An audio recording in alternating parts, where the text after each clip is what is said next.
In this class, we will look about that inheritance. It comes under the section C, under the data structures. So, section A, Boolean algebra, then decoder, encoder, multiplexer. These all comes under the section A that all of you know. Then only one class is pending, decoder, multiplexer. That we will look. Then now we are moving to inheritance. That is comes under section C. Data structure, the first chapter. Under data structure, it is the first one, inheritance. So that is one of the OOPS concept, inheritance. Actually, the capability of one class to derive properties from another class is known as inheritance, that we learned, is it? Yes, the process of acquiring or inheriting the properties of an existing class by another class is known as inheritance.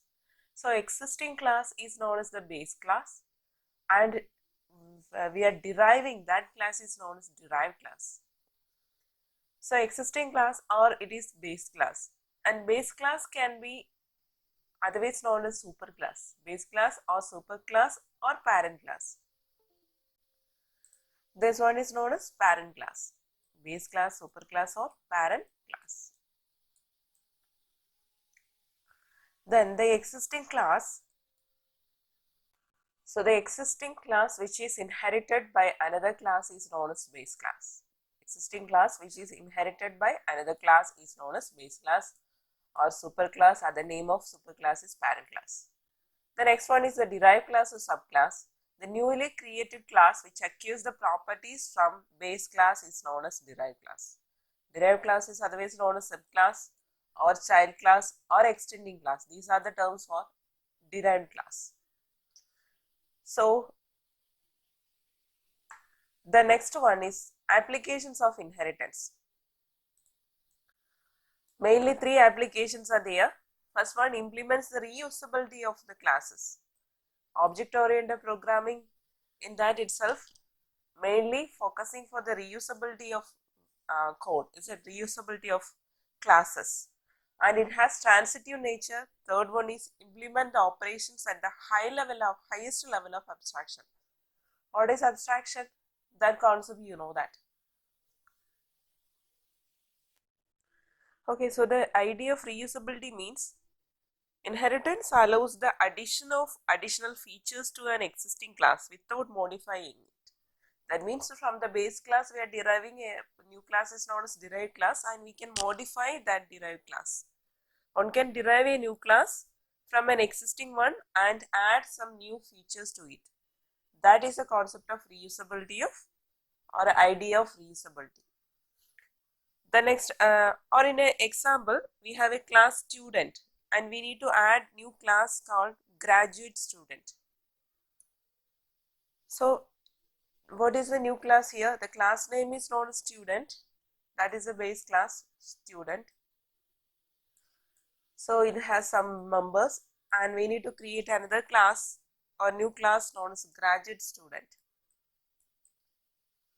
So in this graduate student, we are deriving from the existing class of student, and we need to add some new or add some extra features from this base class.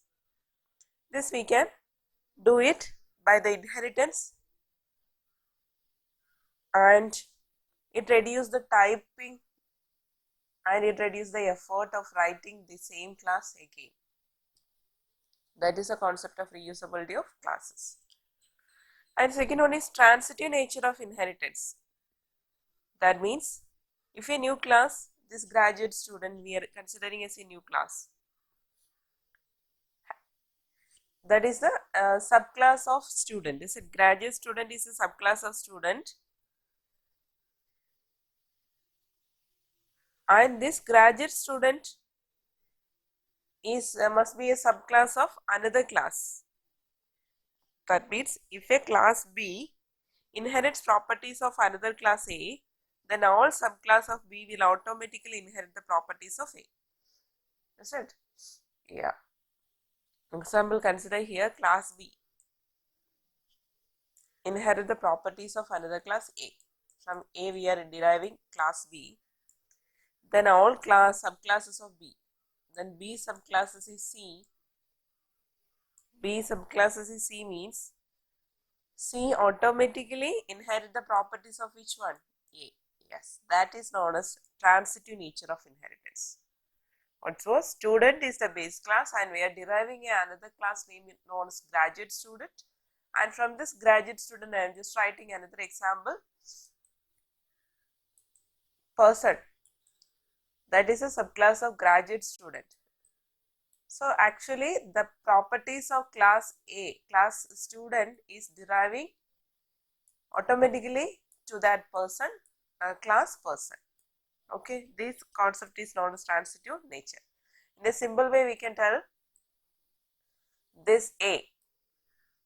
Class A is the main base class. From class A, we have derived a class B, and from the class B, another class we have derived a C. So, class B having all the properties of class A because this is a B is a subclass of class A.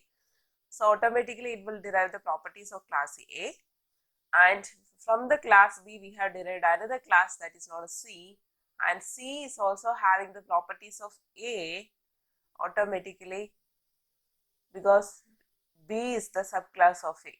That concept is known as transitive nature. The next one, implement the operations at the highest level of abstraction means inheritance. Again, it has a capability to express the inheritance relationship that ensures that within the real world models. That means the highest level of abstraction, and the concept abstraction all of you know. So these are the three applications of inheritance. Implements the reusability of classes, it has transitive nature, and implement the operations at the highest level of abstraction. The next one is types of inheritance. There are 5 types of inheritance here. First one is a single inheritance. So a single inheritance means when a subclass inherits only from one base class. So base class, consider this base class as A. This is the base class, or this is the parent class, base or parent or superclass, that all of you know. This is class A. From this class A, only one class is inheriting. From this class A, one class is inheriting. That class is known as B. So when A sub, this is known as subclass, is it? Sub or derived or child class, that is B. So when A subclass inherits only from one base class, one parent, one child, like that. When a subclass inherits only from one base class, only one base class, one subclass is inheriting, this type of inheritance is known as single inheritance. So what is single inheritance? When a subclass inherits only from one base class is known as single inheritance.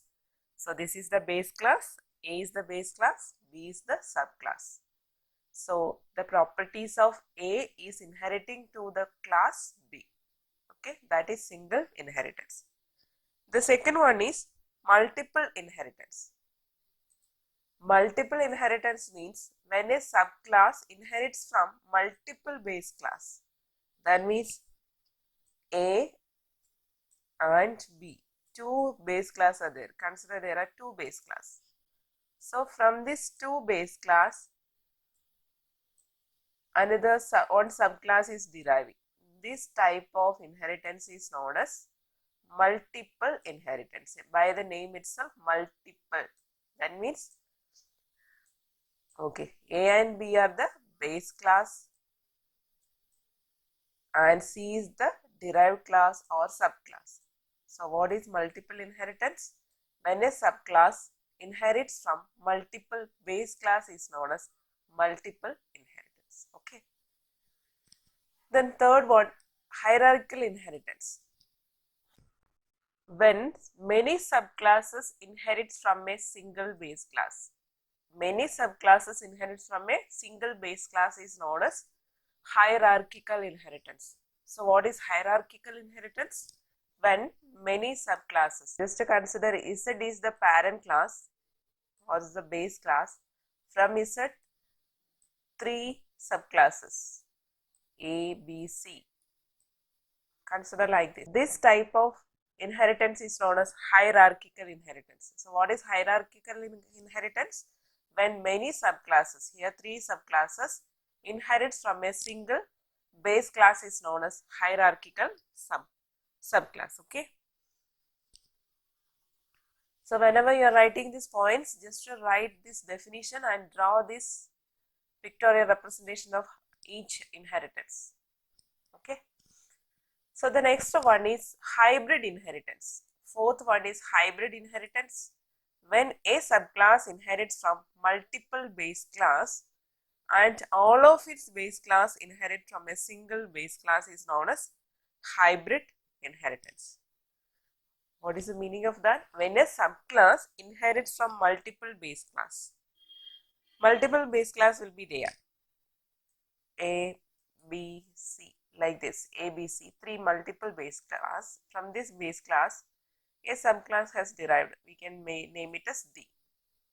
And all of its base classes inherit from a single base class. We can write like this. Then this will act as the next base class, is it? From here, another examples, another 2 classes, E and F. So this is the multiple base class. From the multiple base class, one subclass has derived. From this subclass, again multiple. From the single base class, another different subclasses are deriving. This is one type. Another type, we can draw like this.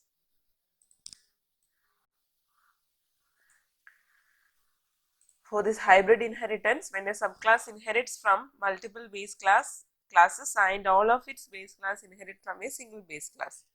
So this is one model for this hybrid. Another one is, we can do like this. W is the base class. From this base class, X is deriving, Y is deriving.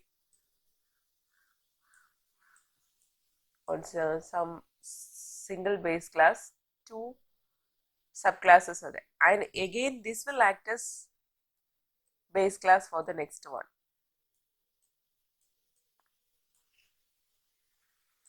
Okay, once more, we'll draw it neatly. This one, W is the base class. From the W, we have derived 2 classes X and Y, and from X and Y, one single class has derived, that is Z. So this type of inheritance is known as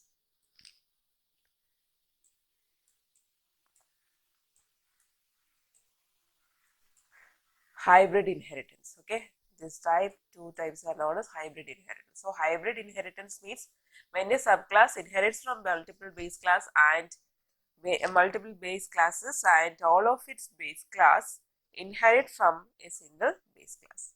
So the next one is multi-level inheritance. So the next one is multi-level inheritance. Here it reflects the transitive nature of inheritance when a subclass inherits from a class that itself inherits from another class. That is like this. X is the base class. From X we have derived on class is known as Y, and Y is acting as another base class for another class, is set like this.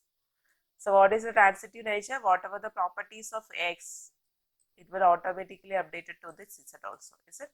This is the transitive nature, and this type of inheritance is known as multi-level inheritance. So there are 5 types of inheritance, but Java supports only 3 types. Java supports only these 3 types, which are the single inheritance, multi-level inheritance and hierarchical inheritance. So please note it. For 2 mark or 1 mark question, Java supports 3 types of inheritance. One is the single inheritance, second is the multi-level inheritance, third one is the hierarchical inheritance. Okay. The next one, the keyword. Which keyword we use to inherit the members of base class to the derived class? We will use the keyword is known as extends. Extends. Have to remember this keyword, EXTENDS. Extends keyword is using to indicate the inheritance. That is, extends keyword is used to inherit the members of base class to the derived class. So what is the syntax of derived class? How will you write? Base class means simply you can write class A. Is it normally how we are writing the program using the class? The same example here, class A. Inside that, members whatever needed for the class A. Then derived class, that is the subclass. How we are going to derive? Class is the keyword we have to use. So class is the keyword. The next one, the derived class name. What is the derived class name? We need to use that derived class name. I have given here, it is a B. So class B. Extends is a keyword, you should mark it. Extends, class B extends is the keyword. What is the next one? Base class name. What is the base class name? A is the base class. So here, this is the procedure to write the subclass or the derived class. Open the braces and whatever the elements needed for the class, subclass, that all you can write it. So this is the format of creating the derived class. So this is the syntax of derived class. What is the syntax? Class keyword, derived class name, extends another keyword, base class name, open the braces, and inside that members of derived class, close it. So and as an example here, class A is the base class, this is the base class. So base class name is known as capital letter A, and inside that some data is there. Then we need to extend, we need to create a derived class from class A. Derived class name is known as class B. So how you have to write? Class is the keyword, then B is the name of derived class, keyword extends, then class, base class name. So class B extends class A. This is the formality, or this is the procedure to write a subclass. Okay. Next is the visibility mode. That visibility mode is otherwise known as access specifier or access level specifiers or visibility mode. The function that controls the availability or visibility and access of members of base class by the derived class is called as visibility mode or access protection or access specifiers. When we shall write about the programs, you know, different types of access specifiers you have learned. Is it public? In the previous years also you have learned these all: public, private, then protected. These are the three main access specifiers you have learned. And without any access specifiers, we are declaring a variable or class or methods, then it will treat us which one? It will treat us a default access specifier. Do you remember this? It's default. So default access specifiers, or it is otherwise known as package access, or it is otherwise known as friendly access. Like this, different names are there. So these are the main access specifiers: public, private, protected. And without any access specifier, we are specifying any members of a class or methods, then it is treated as default one, or it is otherwise known as package access or friendly access. So here we can look a tabular column of access rules of inherited members are defined as mainly 5. The first one is a private. Members are accessible only inside their own class. That means where we declared in the base class means in that particular class we can access. Public means it is accessible in all the class, whether a subclass or the class in the same package or in another class along with their own class. Protected in the sense members are accessible inside their own classes as well as in all subclass of their class, regardless whether subclass exists in the same package or any other package. So in the protected case, we can access to any other package also. Then the next one is the default. That means without any access specifier, we are representing a class or that is a class or subclass or any members declared without any access specifier is known as default, or it will treat as default. That is only with a data type. Example, integer a semicolon without any access specifier, like public int a. If there in the absence of access specifier, it will treat as default. And here in the case of default, these members are accessible only inside the classes that are in the same package. These members are not accessible outside their package, not even through subclass that are in some other package. Next one is private protected. Members are accessible only from subclass, whether in same package or any other package is known as private protected. So these are the different access rules for these inherited members: private, public, protected, and without any access specified, treat as default. Last one is the private protected. Just check this also: access control of class members. The 5 access specifiers we have discussed there, the same. Public means it can be accessible to in on class, in the same side subclass, and inside non classes how it can access. These all we just to check it and learn it. Okay, public means it can be accessed in on class, in the same package is okay. In other package, public means it can be accessible in any other class, any other package, inside noun subclasses also, so it is okay. But the next one is the protected one, can be accessible in on class and inside the same package. In other packages of inside subclass means we can access in the case of protected. In the same package means we can access, but in other packages of non subclass means it is not possible. Default in the case inside same class, in the same package, but in other package it is not possible. In the other packages and inside non subclasses, default cannot be accessed. Private protected means it inside the same class, inside the same package, in other package under subclass, inside subclass, in other package non inside a non subclass, it is not possible in the case of private protected. Private in the sense, wherever we have declared there only we can access. That means inside that particular class we got access to subclass also. If it is in the same package, it is not possible. Non subclasses in the same package or in other packages. So these are the values, these are the points you have to. Okay, here let's see an example. Class superclass. This is the superclass or base class. Then these are the subclasses B and E. So A is the base class, B and E are the derived class. So just to check this example, just check this table. First one is the package 1. Inside the package 1, class A, that is the main class. Inside the class A, we have declared these 4 variables of 4 different access specifiers. First one is the default one, that means without any access specifier means it treats as default, protected, private and public. So these are the 4 different access specifiers. So inside this class A, we are declaring these 4 variables. The same class it can be accessed. So in the class A, these all declared and we can access these all 4 variables inside the class A. We can access it, is it? Yes. The next one is class B. So what is class B? Class B is the subclass of class A. So class A can access default value and protected and public value, but J is the case, it is a private one. Private cannot be accessed to the subclasses or anywhere out of that particular class where it is declared. So subclass can access the default one, subclass can access the protected one, subclass can access the public one. Then the third one is class C. It is in the same package, but it is not the subclass.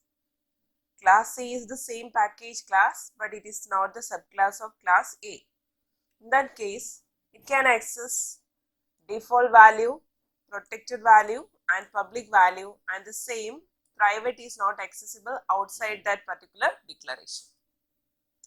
So these are comes under package 1. The next we are just looking at package 2, different package. These are in the same package. Class A, class B, class C are in the same package, and we have discussed which are the variables can access by the access specifiers, is it? Yes. The next one is the package 2. In this package 2, another fresh class is known as class D. Class D, so we can access only that public variable, is it? It is outside the package and it is not a subclass also. So it can access only that particular public variable. Not accessible by that, it cannot be accessed that default value, protected value and private value. This is not accessible by accessible to that other package of other class. The next one is a class E. All of you know class E is the subclass of class A. Is it? This class E is the subclass of class A, but it is in the different package, in the second package or in the other package. So which can access here? It can access L, then K, it can access K, then it cannot access, that we should write there, it cannot access, it can access the variable public and protected. Public and protected it can access and cannot access by the private one.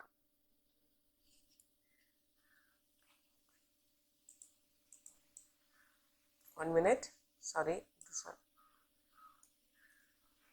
Okay, it cannot be accessible by the private one. Private is not accessible here, so not J.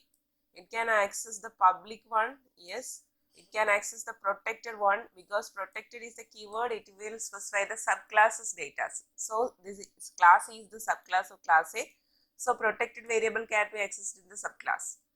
L is the public one, where outside the package or anywhere we can access. That's why L and K can be accessible in the class subclass E, that is in the other package too.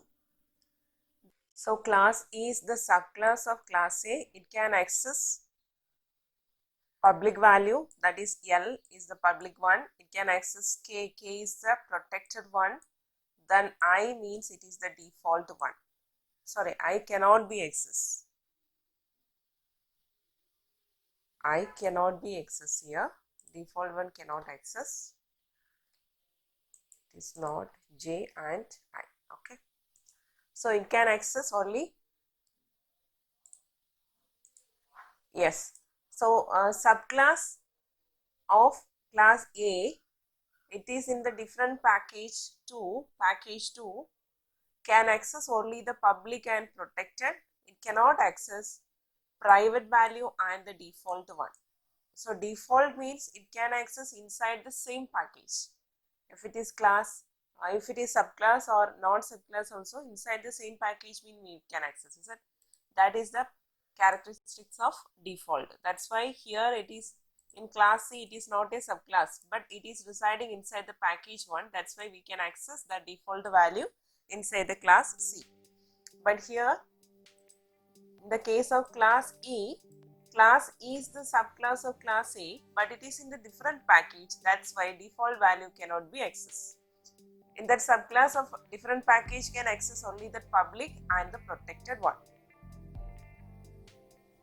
Then the last one is class F. Another class inside the package 2 is class F.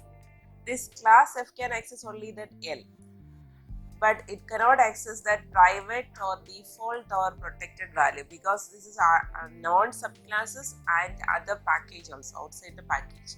So it can access only that public variable. So these are the uses of different public different access specifiers, and how that inherited members can access to other classes and in other package.